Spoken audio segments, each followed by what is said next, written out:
Thank you.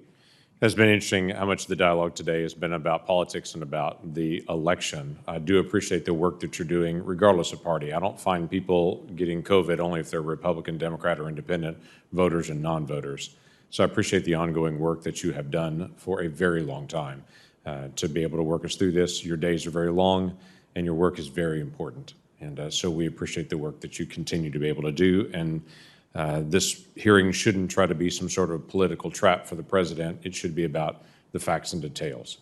So I appreciate that. Let me ask you a couple of quick questions on this. One I want to dig into more. The first one is, there's been a lot of conversation about the amount of resources that is needed for the vaccines, especially, and for vaccine production and distribution. What do you still need for vaccine production and distribution as far as supplemental appropriations?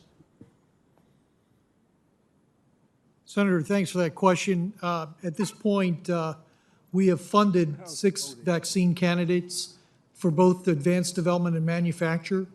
I think at this stage, the $13.6 billion that has been appropriated, or pardon me, committed for, is adequate for that, for the initial part of this.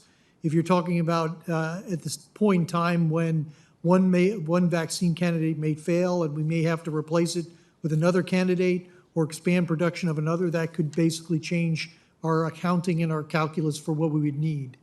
But at this stage, we have what we need, and we're poised, at least at this point, I think by the end of this month and into early October, to at least have the funds that we need to basically provide for the first several candidates. Okay, that's good to know. There's obviously 6 different candidates going through the vaccine process right now because no one knows if any one of them is going to be successful. So you got basically 6 hooks in the water at this point. I'm going to drill down a little bit on the vaccines out there and also some of the treatments. Some of the pharmaceutical companies have chosen to do ethical production. That is, they're not using tissue from aborted children for the production of the treatment or of the vaccines. Some of them have chosen to use aborted fetal tissue in the production of the vaccines. How are you balancing out to be able to make sure that there will be an ethical alternative for individuals that don't want to take a vaccine that's also produced using the tissue of an aborted child? Sir, thank you for that question. I'm going to have to take that for the record and bring you back an answer to get more details on those particular matters. I don't have those immediately available, and I do not want to misspeak on this issue. It's fair enough. Dr. Redfield, do you have any comments or thoughts on that, on the production? Again, I would have to go back and see specifically. I think my recollection is we're going to have a number of candidates that's not going to compromise one's ethics related to the use of human tissue. But I will have to get back to you, too, because I don't want to say something that's incorrect. No, I get that. And it's not just human tissue in the production. I mean, there are some companies that are using adult stem cells. There are some that are using placentas from children after birth.